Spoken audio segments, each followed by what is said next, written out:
Hi everyone, it's time to rejoin us now one last time. I hope that you all enjoyed the break. If you decided to take the opportunity to step away from the screen or had to end a conversation to be back with us at the stage, it's okay. There'll be one last chance to connect and give our final thoughts on the National Particle Therapy Symposium during a virtual Melbourne coffee when we conclude at 12:30. My name's Roshini Gunawardena, and I'm a radiation therapist here at Peter MacCallum Cancer Centre and part of our Proton Comparative Planning Group. Today, I have the privilege of chairing this last session of the symposium, presenting to you some pretty extraordinary guests. With no time to waste, I'd like to kick off the session straight away with our first presenter, Dr. Peter Gorayski. Dr. Peter Gorayski is a radiation oncologist at the Icon Cancer Centre in South Australia. His talk to us today is about particle therapy and public engagement. As you've been reminded throughout the event, please post any questions you may have for Peter in the chat feature so that we can get to them afterwards. Welcome, Peter. Thank you for joining us today. Thanks, Roshini, and hi, everybody. I'm really excited to give this update on public engagement with regards to proton therapy and particle therapy in general. Can everybody see my slides? Hopefully you can. So that's the Royal Adelaide Hospital here in Adelaide, South Australia. Turns out that's the most expensive hospital on earth, would you believe, costing $2.5 billion. But what's more exciting about that building is that just 150 metres down the road is an equally exciting building going up. So like Roshini said, I'm a radiation oncologist, but primarily at the Royal Adelaide Hospital. I'd like to, as always, begin by acknowledging the traditional owners of the land upon which I'm giving this presentation, that of the Kaurna people, and pay my respects to elders past, present and emerging. So some of you probably have already seen this video on occasion. This is the SAMRI 2 building that's currently under development, as my boss and colleague, Dr. Penniman, described yesterday in his talk.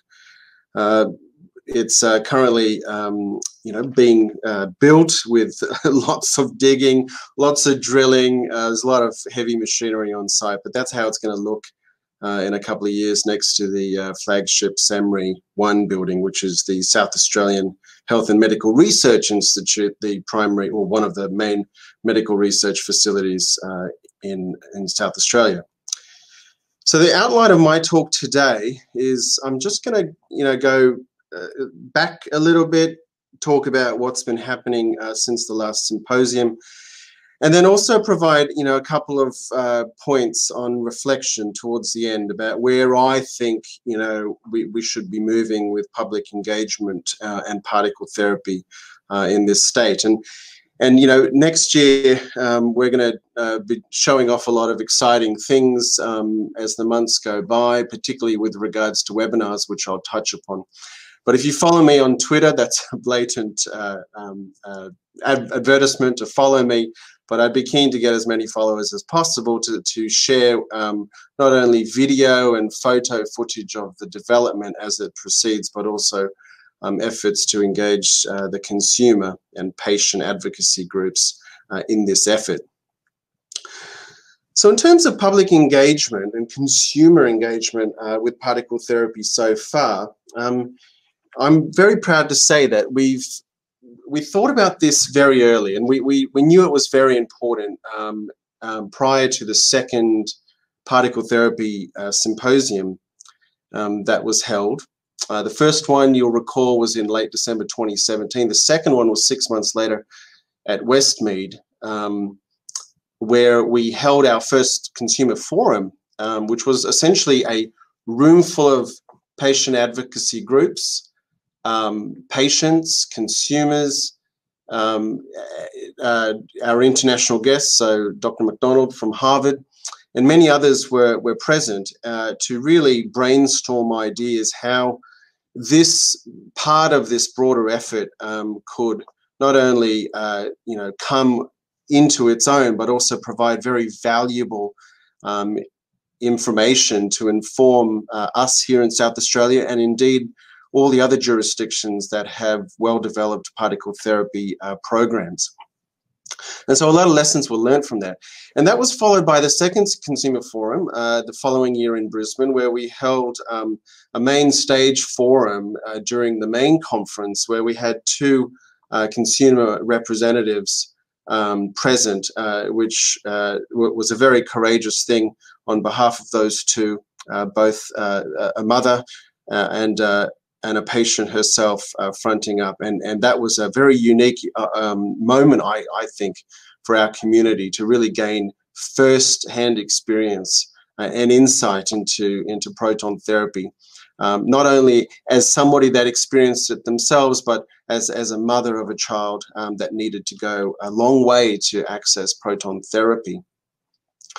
Born out of those efforts was an effort to try and provide consumers with relevant patient-friendly materials, but it turns out this is actually a much harder thing to do than it was probably thought at the outset.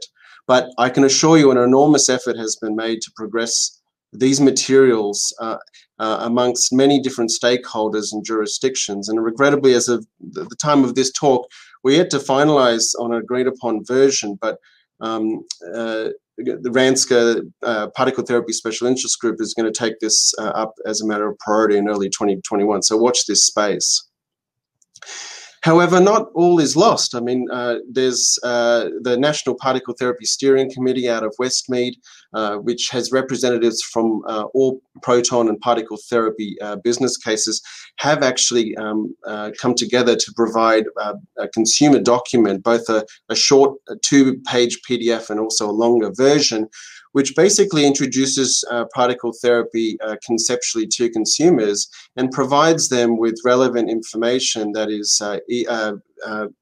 signed off by all the jurisdictions and stakeholders, including the local health networks, industry, government, and research institutes. So I'm proud to say that this is freely available, and it goes through a lot of information, as you can see here. I'm using some examples of the potential dosimetric benefit of particle therapy, and also gives an idea of the global landscape of where we're at in the context of what's happening overseas. So I implore you to read this document. And also, because patients want this, it turns out, we learned that from the first roundtable forum, that, you know, consumers are actually very keen to get this information of what is happening, not only here in South Australia, but across Australia with regards to particle therapy. And so there is relevant information in that regard. And I think most equally excitingly are the potential benefits in terms of leveraging the efforts in particle therapy as a clinical tool to further scientific exploration and advancements in other non-clinical areas, including aerospace and space. And so here in Adelaide, we're lucky to have the Australian Space Agency just down the road as well. So that's clearly an obvious partnership that may eventuate here in Adelaide, but also electronics research and advanced materials, which are spin-offs. And also it touches on some of the patient-relevant issues that arise from sending patients overseas to access particle therapy under the current schema by Medicare's medical treatment overseas programs. And so, you know, this is, I think, a worthy document in its own right. Switching gears a little bit now, here in South Australia and at SAMRI, just in the past 4 to 6 weeks, we've run 2 live webinars hosted by our friend ABC's Julie McCrossan, who was actually present for day 1 of this particle therapy symposium, and she sends her apologies that she couldn't make it this morning. But she has been instrumental in helping us at the Bragg Centre start a narrative, start a conversation with consumers and advocacy groups to use their knowledge and their needs and wants to inform the actual design, would you believe, of the Bragg Center. And we're not just talking about colors and furniture, we're talking about experiential improvements in the design of the facility to help improve the radiation experience for patients and their families. And so this effort is only halfway through. We've got 3 more webinars scheduled for early 2021. And I encourage you to join us on this journey, because these webinars have been absolutely fascinating to be a part of. Another blatant plug by myself is to get on your smart device now and just quickly Google in YouTube, in the YouTube app or in a browser, SAMRI and Australian Bragg Center, and put YouTube, and you'll be taken to this channel where you can now access all the 2 full webinars, but also if you can't devote the big block of time to watching any individual one, allow you to watch the subsections of each of these webinars. So please subscribe to this. It's important to subscribe to this to help the Google algorithm actually bring this up on their feed, so that this information can actually be disseminated further afield. Because one of the things that has been born out of this effort is this is not just to inform the development and design of the Bragg Center and how design elements can influence and improve the patient experience, but there's so many lessons here that can be translated into conventional radiotherapy centers.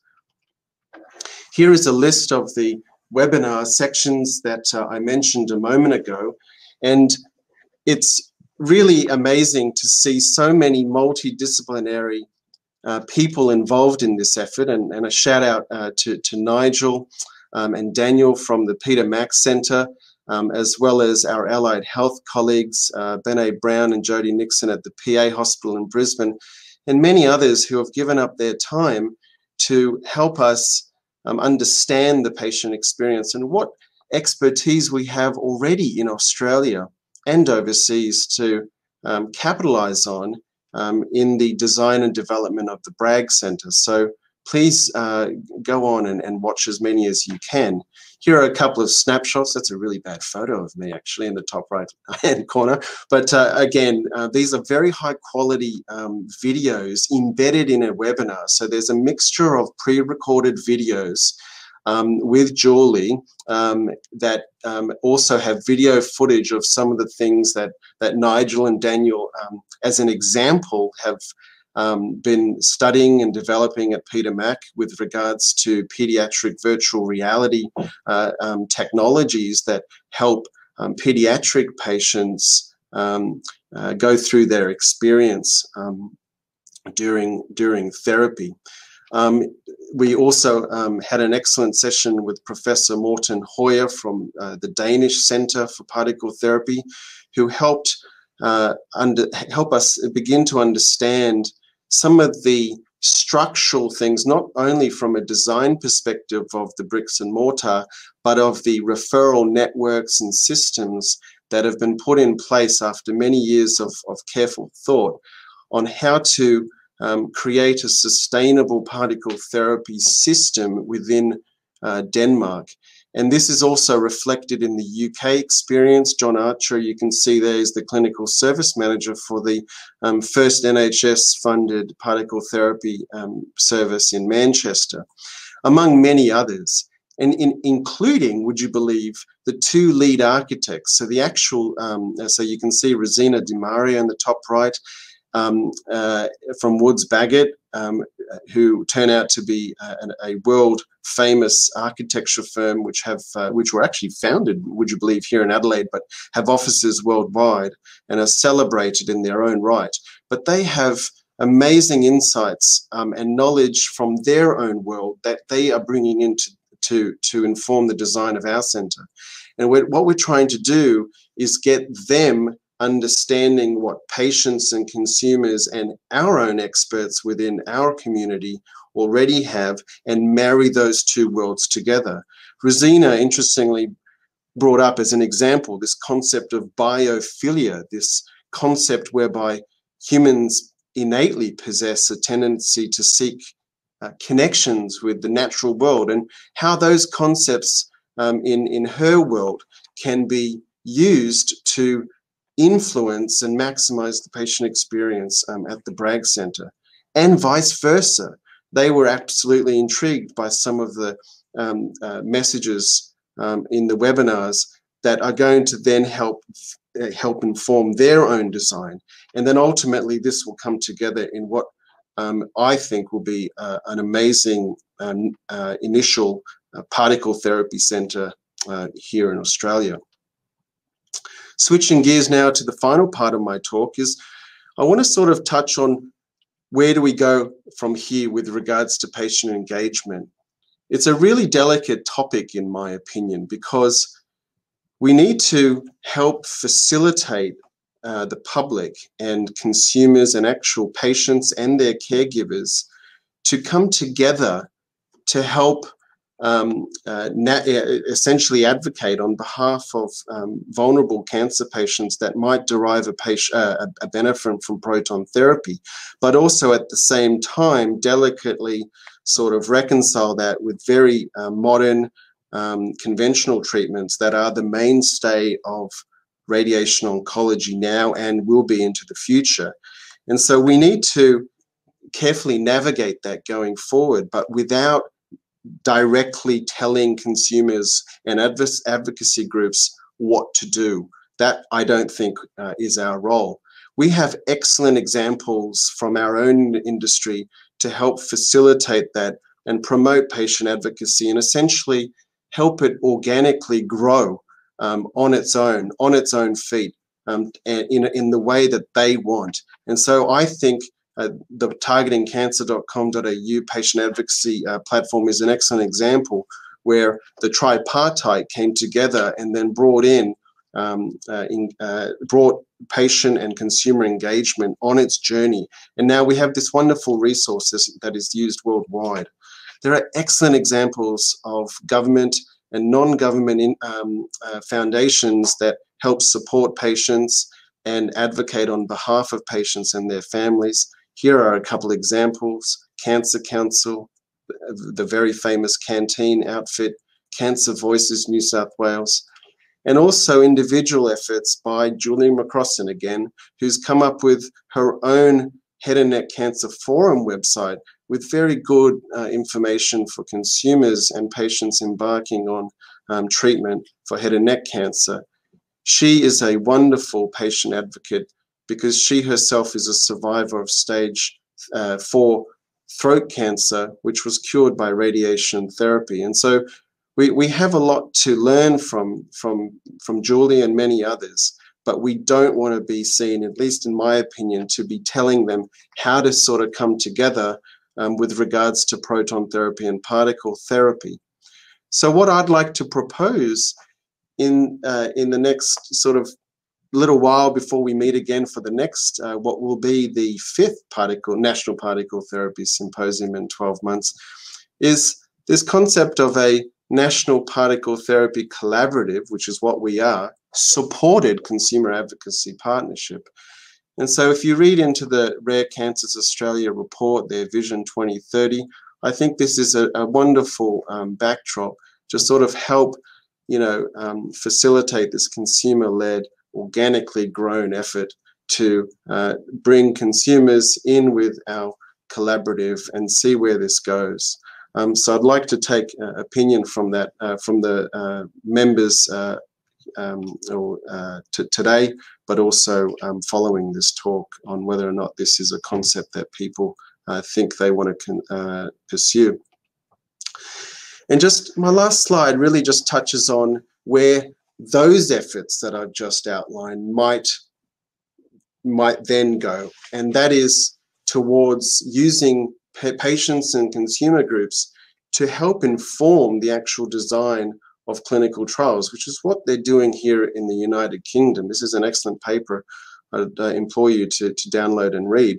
But this is an effort where the UK group out of the Christie got focus groups comprised of patients and consumers and really helped them understand what the clinicians were trying to do with regards to clinical trial design, and then using those patient and advocacy focus group results to inform those clinical trials.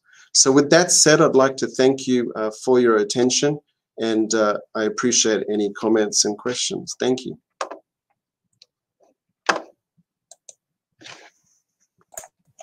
Thanks so much for that talk, Peter.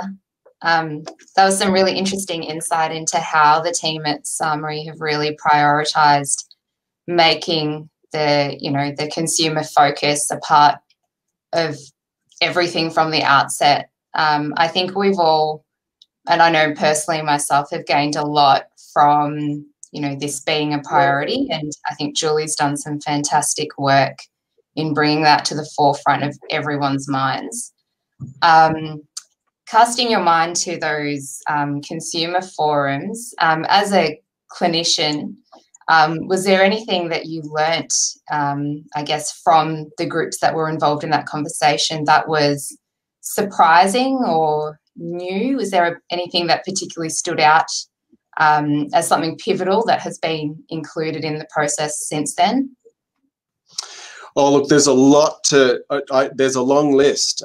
Just the first things that come to mind is the design of actual, the spaces where patients and their families actually spend the majority of their time during a course of radiotherapy at a proton facility. And some of the ways architects design spaces to foster connections, not only between patients and their own loved ones, but patients and other patients, and also using color, texture, light, and this whole science of experiential design and how space and architecture can influence a patient's own experience of therapy. And so it's really exciting stuff. I'm a wannabe architect in a past life, but so I've been privileged to be a part of these webinars to learn about what's possible. And I'd also say that I think I would hope some of these webinars, which are going to stay on YouTube forever, are going to really make other centres here in Australia that are developing their own particle therapy centres, and also conventional radiotherapy centres, to use these lessons to help inform their design. I think, we are now moving well away from very sterile, hospital-looking environments now to hotel-style clinical spaces, and we know through the science and through very good examples worldwide that this actually has an impact on the memory of treatment by patients and their families. So and that's just one of many concepts that have been born out of those webinars. Yeah, that's fantastic. We have a question from the floor. So the question is in relation to, obviously in the current climate that we have right now, we are, still having patients apply for the medical treatment overseas program and travelling for their treatment. And understandably, even when the South Australia Centre is online, there will still be some aspect of travel involved, potentially interstate. So the groups that have been involved in these conversations with public engagement, has there been much input from allied health groups that will be involved in the multidisciplinary care of these patients, and how that will be potentially transferred? Yes. Short answer is yes. So in South Australia, alongside the development of the Bragg Centre is, as Michael Penniman mentioned yesterday, the development of a comprehensive cancer centre. So this is going to be similar to the VCCC, essentially, in Melbourne. Furthermore, there's also an effort to rebuild and relocate the current Children's Hospital here in Adelaide to be co-located in the biomedical precinct here in Adelaide, which houses the Royal Adelaide Hospital, SAMRI, the Bragg Centre, the Comprehensive Cancer Centre. And so there are a lot of conversations at very high levels to start, bringing in all disciplines and starting to create design a model of care here in Adelaide.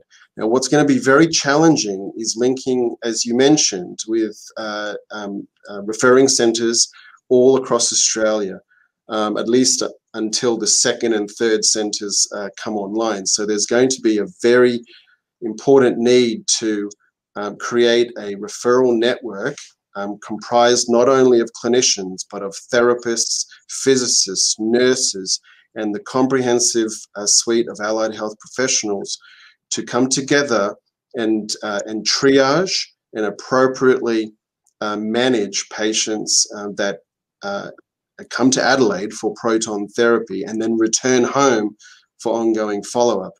And so TROG, RANSCA, ASMERT, ACP, SEM, and many other groups are going to need to come together, or that's already happening. But we're going to have to, as you suggest, start engaging speech pathologists, occupational therapists, physiotherapists, psychologists, and many other allied health professionals into that forum. It needs to grow beyond the core radiation oncology disciplines. Yeah. Thanks again, Peter. I think that we have learnt a lot from that presentation, and we'll have lots of things to think about and take back and work out, how we can, moving forward, do this better and really include patients along with us in the journey. So thank you so much for your time this morning, and I think we'll move on to our next presentation. So this presentation will be made up of 3 speakers, all presenting on their topics in view of their specific professions. So the topic being particle therapy in Australia and New Zealand. So we will hold the Q&A for this topic once all 3 speakers have presented. And please continue to post the questions anytime throughout. Even after we've started question time, it's not too late to put your questions up there. So we'll begin with Associate Professor Verity Ahern, who is the Clinical Associate Professor at Sydney West Radiation Oncology Network, who will present to us on the RANSCA perspective. Thank you, Verity. Thank you very much, Roshini, and I'm delighted to be able to present on behalf of the RNZCR. So although there have been many efforts prior to 2014 in the proton therapy world, this is when my engagement began. And at the annual scientific meeting in that year, there was a debate. Around about 2013, 2014, there were debates at most radiation oncology international meetings about protons versus no protons. And that was a fascinating debate. I think it began to develop some understanding amongst our professional group about the potential role for proton therapy. And we realized that clinician drivers and consumer drivers needed to be considered when we were thinking about bringing proton therapy to Australia. In any event, I stood up and made a comment and was then challenged to produce a position paper on behalf of the college on proton therapy or particle therapy. And so we pulled a group together, and in 2015 we produced a position paper on particle therapy. That's been really key, I think, in developing the thinking around Australia and New Zealand. Really, there are 2 key statements that were made. The first was that Australian patients must have access to particle therapy, and that particle therapy is essential for some patients with evidence. So we've been able to use those statements well to advance the awareness of the need for particle therapy. Following that position paper, there was a particle therapy special interest group established in 2017, and I'm delighted that since then there have been special interest groups established in the ACP-SEM and also ASMERT for the physicists and radiation therapist groups. So I've listed the aims and the objectives of the particle therapy special interest group, which you can read. And an important objective is to inform professionals as well as consumers and disseminate evidence about indications. So Peter Gorayski's work in public engagement has been really pivotal in trying to achieve one of those aims. So within that special interest group, we have both a steering group and a working group. It's fallen to the steering group to act as a proton referral pathway, and I'll talk a little bit more about that. So the working group is very grateful to have support from the RANZCR with Secretariat engagement. And the aim of this working group is to advise the faculty on strategic directions, priorities, and issues of concerns to patients and members, ensuring that particle therapy is introduced in a coordinated and collaborative way across Australia. Also to develop policy frameworks, advice, recommendations for practice competency, and so forth. On that working group, we have a chair, the dean of our faculty, a faculty council member, and a representative for each of the states from Australia and also from New Zealand. We have a work plan, and for the 2019 to 2021, I'm just going to list some of those items.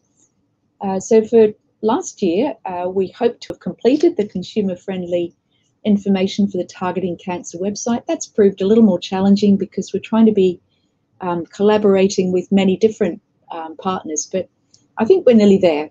And thank you to Peter for really driving that.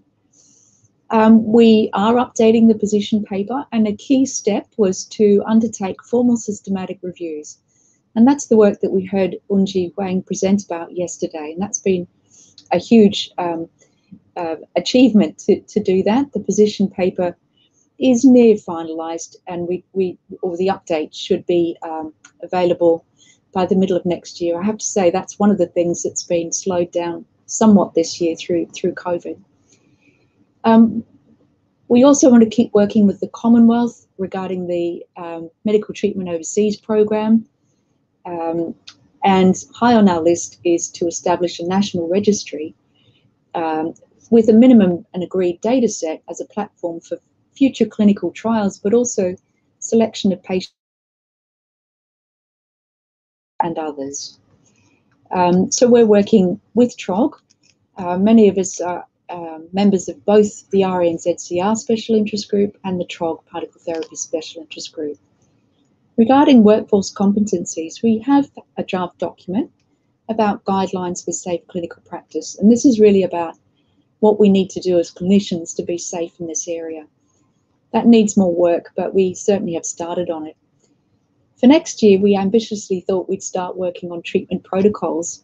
Well, you know, I think that's achievable, and we'll be working with TROG through that next year. So for this year, our priorities were to map out the number of particle therapy facilities we'd recommend in Australia and New Zealand, to work on the consumer-friendly work information, consider workforce, update the position paper, keep working on that registry, think about the MTOP program, improve it, but also to really begin the education program for our membership. I think it's easy to think, well, we haven't achieved much, but I think there have been two key things that we really have done. And the first is that last year we held a particle therapy working group workshop at the college offices, and this was regarding the registries. We wanted to find out what existed in particle therapy registries around the world, work out what the challenges would be to establish one, think how those Holloway's OzCat program could help, really refine the aims of what we're trying to achieve with the registry, and recognise that it needs to be binational with all of the complex challenges that we've been hearing about along the way. So we certainly need funding for this registry. I think we can start doing our proton referral panels differently. We have a paediatric group that meets fortnightly, and that can be extended. We would ideally like some support to do that. I think our biggest achievement this year is in education. We've had education sessions at different scientific meetings. And this year we've held 3 proton planning workshops, bringing the facilities around Australia that have proton planning to bring their teams of radiation therapists, physicists and oncologists together, but together as 4 facility groups to share our proton planning skills and knowledge and build those together so that we'll have a common agreed set of ways of proton planning eventually. And I think our other biggest achievement was a series of publications in our college journal published in October. So that's been a huge amount of work this year. The MTOP process, well, the process is that a doctor applies for a patient to travel overseas through the Commonwealth.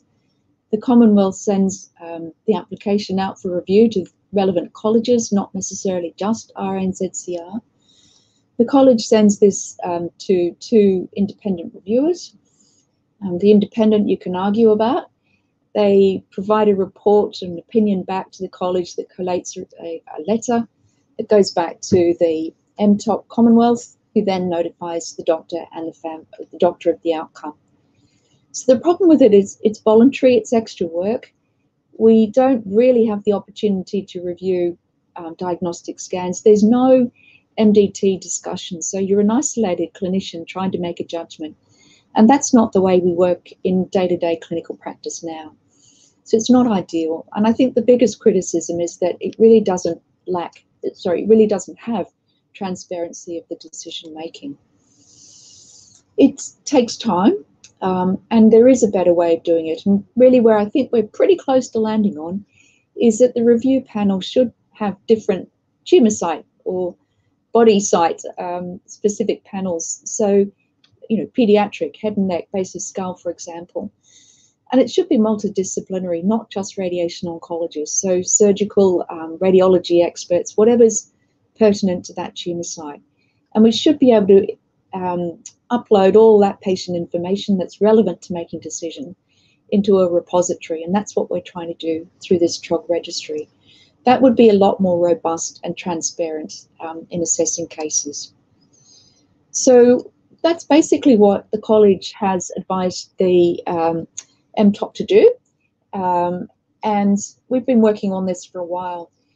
In fact, there's been a review of the MTOP process in the second half of this year.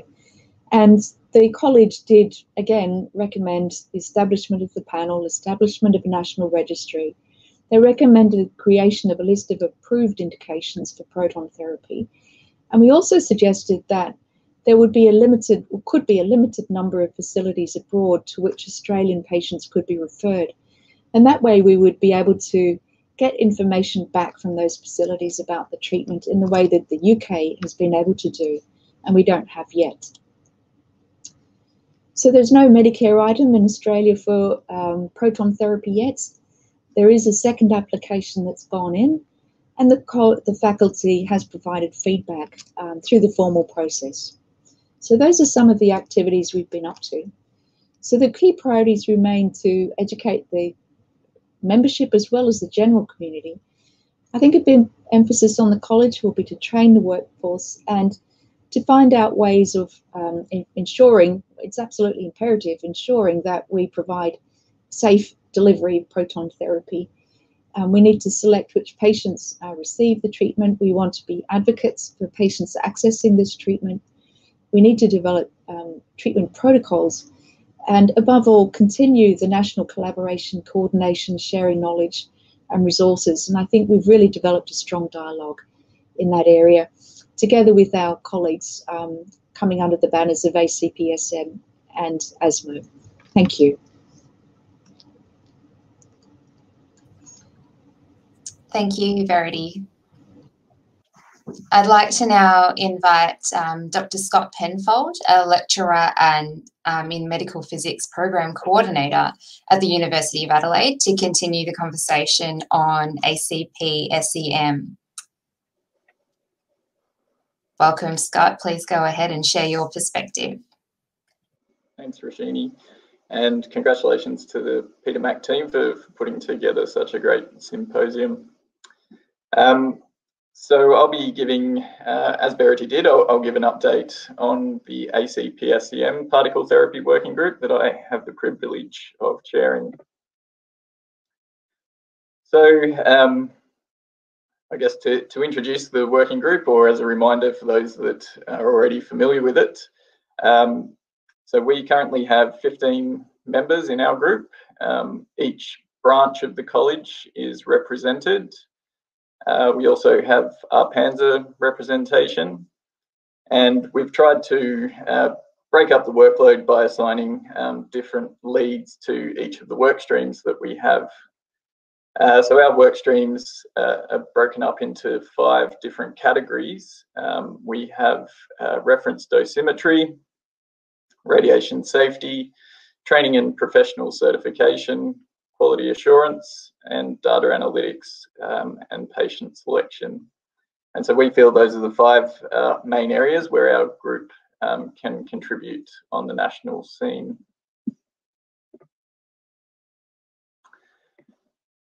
So I'll just go through each one of those work streams and provide an update on what we've been working on. So the quality assurance work stream is, I would say, probably one of the less active work streams, given the time between now and when the facility will be opening. So really at the moment, we're just monitoring the literature for recommendations on quality assurance of particle therapy centres. And the ultimate objective of this work stream will be to produce a position paper on the minimum standards that we expect for a particle therapy quality assurance program. And I would say we're unlikely to reinvent the wheel in this particular aspect. So we'll be most likely adopting a European Particle Therapy Network recommendation and or a AAPM recommendation. And last year, the AAPM did publish a task group report on quality assurance programs for particle therapy, or proton therapy more specifically. In terms of radiation safety, so we've reached out to our Panzer regarding the incorporation of particle therapy in an update to RPS 14.3, which is the safety guide for radiation protection in radiotherapy. So our Panzer was receptive to that offer, and basically they advised us that we will be contacted when the review gets underway. So we have gone through the existing 14.3 and highlighted areas where we believe particle therapy should be included to ensure a national consensus on safety guidelines for particle therapy. So with regards to data analytics and patient selection models, our group did provide a response to MSAC 1638 on behalf of the college. That work was led by Thomas Cron due to my conflict of interest being involved in the application itself. So thanks to Thomas for taking the lead on that. Particle therapy working group members are also part of the TROG particle therapy special interest group, where data analytics work is ongoing, and I think we all agree that TROG is the logical place for a centralised data repository. So I think we're all fairly comfortable with the directions that that's going in. And we're also keen to support multidisciplinary efforts to apply for MBS coverage for patients with common cancers outside of MSAC 1638 that may benefit from particle therapy. So I think if Australia does consider that model-based patient selection in line with or similar to the Dutch healthcare system, I think now is really the time to start thinking about how that is structured. It does take time to build models that have consensus. So I guess this is a time to reach out to the other professional groups to say perhaps now is the time to start the conversation for that different approach for patient selection. With regards to reference dosimetry, so work is underway at Arpanza to evaluate different options for a dedicated portable calorimeter for particle beam therapy facility calibration. So I can't claim to that our group is leading that work. That's definitely work that's being undertaken by Arpanza, but our Arpanza representation on the group reports back to the group so that we are aware of the developments in that field. And that's a really important one. So Arpanza are looking to follow something similar to the NHS procedure, where the primary standard is actually used at the site of the radiation device, and that has the potential to reduce the calibration uncertainties that you may otherwise experience if you apply the IAEA TRS 398 calibration procedure. So we're watching that with interest. But perhaps the most active work stream that we have at the moment is in training and professional certification. And so we put a proposal to the ACPSEM board to develop a system in which we use the online learning system that the college has and has used for other specialties, in particular mammography for diagnostic imaging medical physicists. So our proposal is a multi-level proposal. So at level 1, we are talking about training for TAP registrars, so medical physics registrars, and also CPD activity for certified radiation oncology medical physicists that have already gone through the TAP process and may have not had the chance to have much particle therapy in their clinical education. So level 2 is building upon level 1, in which we are looking at training for certified ROMPs working within the National Particle Therapy Referral Network. And so I guess that is a picture for the future, where if we only have a limited number of particle therapy centres throughout the country, whether Australia adopts a distributed network in a similar vein to what the Danish group is using. And so in that case, we would have certain people at the larger tertiary institutions in different states contributing to the National Particle Therapy Referral work. And at level 3, we have training for certified radiation oncology medical physicists working at a clinical particle therapy centre. This online system would just form a part of that certification. So there would also be training at a clinical site, vendor training, and also attendance at an international training course as well. So this just forms a part of it, but this is the proposal that we have put forward. And I'm happy to say that the ACPSEM board supported that proposal and have agreed to contribute to the funding of developing the online system. So we've had our first meetings with the online education company that will be supporting this work. So we've developed a broad outline of the modules that we will be producing, and the level 1 material preparation is underway, and we're aiming for a first module release online in the first quarter of 2021. So that's a quick update on our 5 working streams. Thanks. Thanks so much, Scott. We really appreciate your perspective on this topic. I'd like to introduce our final speaker of the event. So welcome Principal Research RT here at Peter Mac, Nigel Anderson, ASMERT. Take it away, Nigel. Thanks, Roshini, and thanks again for the opportunity to represent our group, the ASMERT Particle Therapy Working Group here at the National Particle Therapy Symposium. So as Roshini said, this is I guess a talk from our group, which is chaired by Penfold from South Australia, and we have 8 members from a radiation therapy profession across from 5 of our 6 states, so we don't have one from Tasmania as yet. And we've been together for the last couple of years and have attended the last couple of particle therapy symposiums. So today I'm going to give you an update on some of the things we've been working on over the last 12 months, or even longer since we last met in Brisbane last year.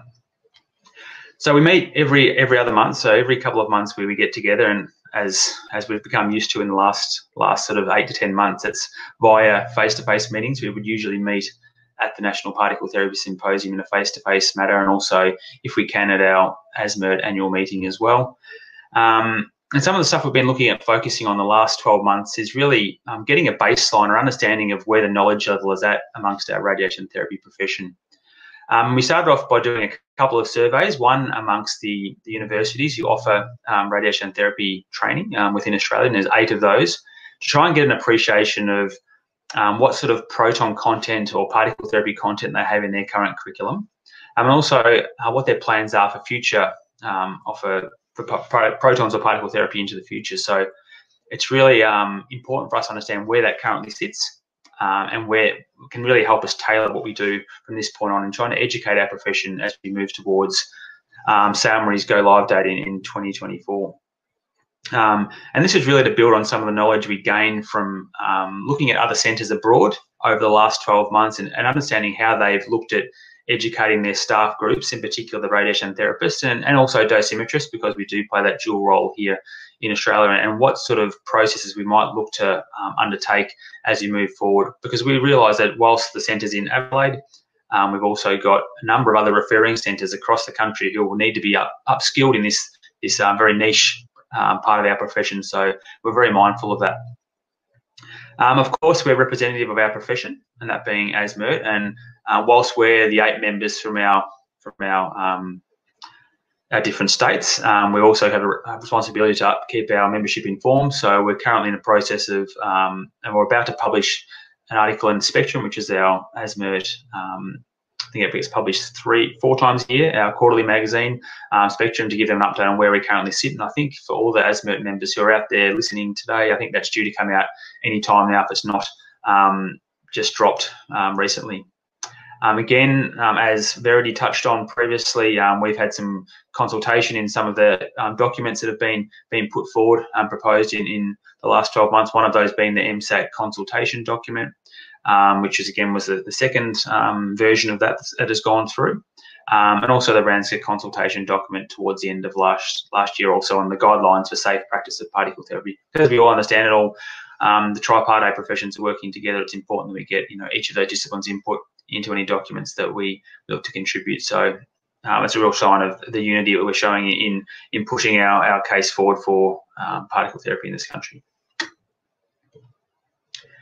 As I touched on before, education of our staff is really important, and I guess that formed the basis for our surveys that we undertook. We really want to find out where we need to go from here and how much knowledge is there currently out there. So we always look to try and, I guess, recommend events for our staff to be involved with, and we've been heavily involved, as Peter touched on earlier, in the SALMARY series of webinars from the Australian Bragg Centre, which we put together and have been released in the last month, and obviously will be on with ongoing access on YouTube. We've had contributions to the TROG workshops. I know the radiation therapist at Peter Mac and also from all the other sites have been heavily involved in developing the treatment plans and the planning workshops that we've been fortunate enough to be involved in over the last 12 to 18 months. And I think that has really been a real key sign of collegiality, I guess, amongst not only the radiation therapy profession, but also the medical physics and radiation oncology as well. And they've seen some real improvements in how we've been able to develop our treatment planning skills, but also bounce ideas off each other, which I think is really proving beneficial for, I know, the Peter Mac team that I work with, but also those in other states and jurisdictions as well. And we're also trying to direct our membership to relevant proton therapy education courses. We have had, obviously, the one listed here being the Christie proton course over in the UK, and the online versions of that now that we've limited by our travel, but also other, I guess, educational opportunities. There's some very basic proton opportunities available through our ASMERT education portal as well. So we're trying to direct people to those so they can, at least get the very basics and then advance themselves into more I guess, appropriate courses such as those offered by the Christie.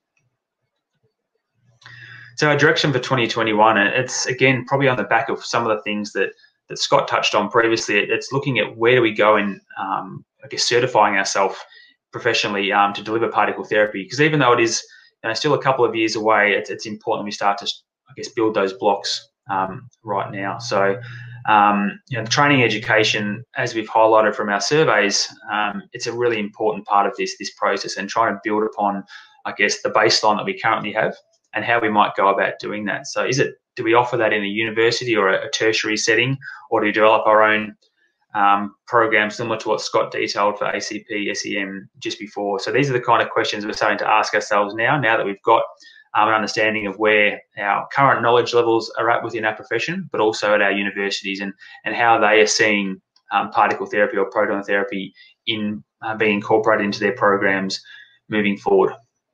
Another key piece of work we've been sort of looking at prioritising in 2021 is a scope of practice guidelines. Obviously, the radiation therapist's role within particle therapy is critical to not only the treatment side of things, but also the planning. So I think, again, some of the work that's been done in each of the states so far from the radiation therapist perspective in terms of treatment planning is really important to try and, I guess, whilst we're used to doing treatment planning as part of our current role, obviously proton therapy has a different element and something we need to really develop and upskill not only some key, I guess, champions within each of our states, but then look to disseminate that to our wider population, so that once we're ready to go in terms of proton therapy in Australia, our radiation therapy workforce is ready to go and upskilled appropriately to not only do the treatment plans, but also be involved in comparative planning on a far larger scale than what we currently have. And our final piece of work we're looking at doing for, or maybe not our final, but another piece of work for 2021 at this stage is also the publication of those survey findings. So that, again, we can educate not only our local radiation therapy workforce, but also the wider radiation therapy workforce as to how we, I guess, where we currently sit in terms of education, and then where we look to go from here. So I think those key surveys have been really important to try and establish, as I've said, a baseline to where we do move from here as protons becomes closer and more available for us. So these are the members of our team. So for those of you radiation therapists who are out there who might want to know a little bit more about what we do, feel free to contact your local member. As I said, we've got representation from all states bar Tassie at the moment. Hopefully that might be able to change in the near future. Feel free to get in touch with each or all of us. We'll be happy to answer any of your questions, but also take any of your ideas on board, because, as I said at the beginning, we're representative of all of you. It would be great to have your input if you've got any thoughts on how we might be able to approach the next 12 months and even a few years as we move towards the availability of protons. There's my contact details. I haven't got everyone else's, but I'm sure you'll be able to track them down for your local member. And if not, shoot me an email and I'll be able to pass them on to you. So thank you. That's all I have for today. Thanks, Nigel. Some really interesting different perspectives there on, I guess, what's ahead for us. And it sounds like, similar to Peter's presentation, we're well and truly kind of powering on and getting prepared for what comes next for particle therapy in Australia, which is awesome to see. I'll just ask a question. I might direct it to you, Nigel, first, but perhaps Scott and Verity can chime in wherever they see fit. But from personal experience, I can definitely say that the proton therapy planning, like the learning curve associated with particle therapy, is quite a steep one and is going to be reliant on some structure and some education and training, as I think all of you have touched on for the relevant professions. Has there been any information gained or any knowledge that has been passed on from what has happened during a similar transition overseas? So, what other countries have done in that respect? I understand that obviously these three and our tripartite kind of structure in Australia is a little bit unique, but has there been any learnings that we can, take on board? Yeah, I think some of the work we did, I touched on briefly in the presentation, we reached out to a number of centres abroad and to find out how they look at I guess, upskilling staff in this space, in particular radiation therapists. And again, as you said, it's a little bit different here because we do treat and plan. It's quite different to many of the models that they experience overseas. And lots of them do involve getting, as you'd expect, getting experts in. Obviously, protons is not a new technology or not a new workflow for many countries, but obviously for us it is. So quite often it does involve getting in experts from abroad. So a lot of even centres in the States and in Europe, they would get experts from neighbouring cities or neighbouring proton centres and get them in to help and spend time with their staff, and vice versa, send staff to their centres as well. As an aside, interestingly, I was fortunate enough to go to St Jude's thanks to Tom's organisation invite last year, and spent some time with them. And they actually had a radiation therapist working on their proton therapy unit who was from Singapore. So I think they're the kind of things we'll probably need to look at as time goes on, because we don't have something at the moment here in Australia. So I think that's something that whether it's sending staff abroad or getting experts to come here, that'll play a really big component in how we move and get our staff up to speed in these environments. If I could just comment, I was interested in the Christie proton course that a number of us have been attending these last few weeks. They knew that they would need a whole bunch of radiation therapists or their equivalent to man the proton facility. So they actually worked with their training college locally in the northern part of England to increase the training capacity. So that, I think NHS England has put money in to those training positions. And I think that's one thing we don't have at a national level at the moment. And I think what I've learned through the 3 proton planning things is that we actually need dedicated time to train up our therapists, and 1 or 2 facilities might be able to, set up through charitable means 1 or 2 positions to allow someone to devote time to that. But it's going to take a bit more than that. So as we're developing business cases and negotiating ongoing funding with governments, we should be building in training capacity that includes visits overseas, but actually is dedicated time as part of your normal duties to develop the skills. I couldn't agree more. I think that's been a challenge. We've been fortunate. We've had some support from the Victorian government at Peter Mac to help with that. But still, again, the current clinical duties, I guess, always tend to be prioritised. So trying to get that has been a challenge, and Roshini can probably speak to that. It is difficult, but I think, yeah, as you said, Verity, it's really important. Otherwise, it's impossible to develop skills if you don't have the time to do it. You can have all the technology you want, you can have the expertise elsewhere, but if you don't invest the time, I think that's where we're only going to improve and be, I guess, ready to go once Adelaide is on board.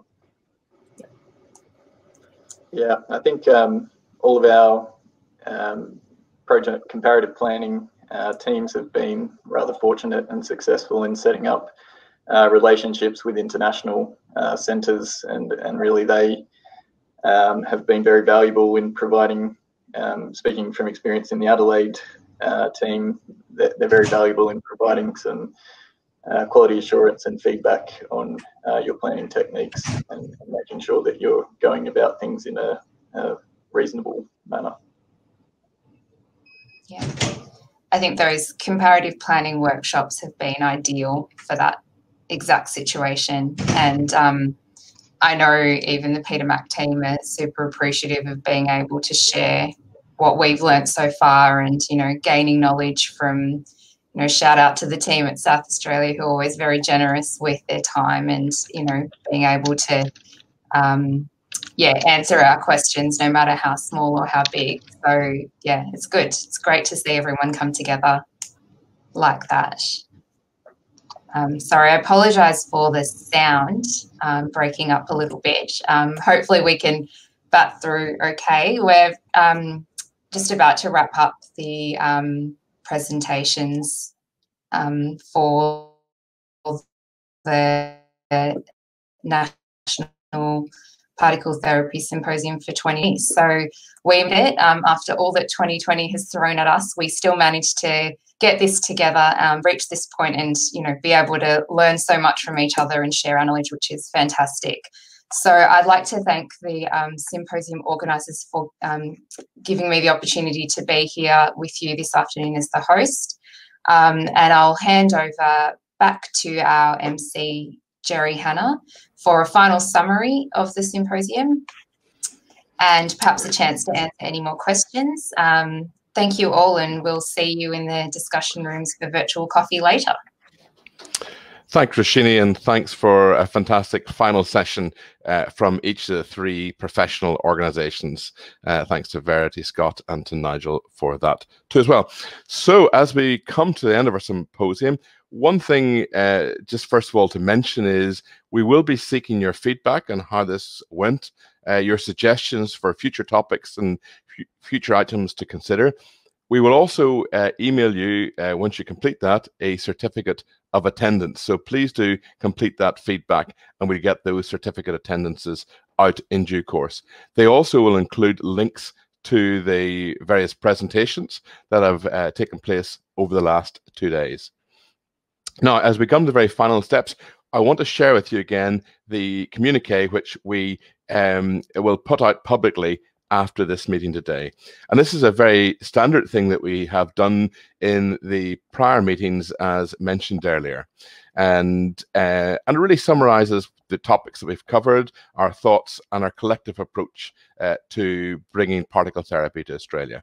First thing to say, we emphasize the need for a continuing unified national approach for the best combination of particle therapy facilities in Australia aimed at achieving the best possible outcomes for patients, clinicians, researchers, and the broader public. We also welcome the construction of the Australian Bragg Centre for Proton Therapy and Research at SAMRI. That's Australia's first particle therapy facility, eagerly awaited.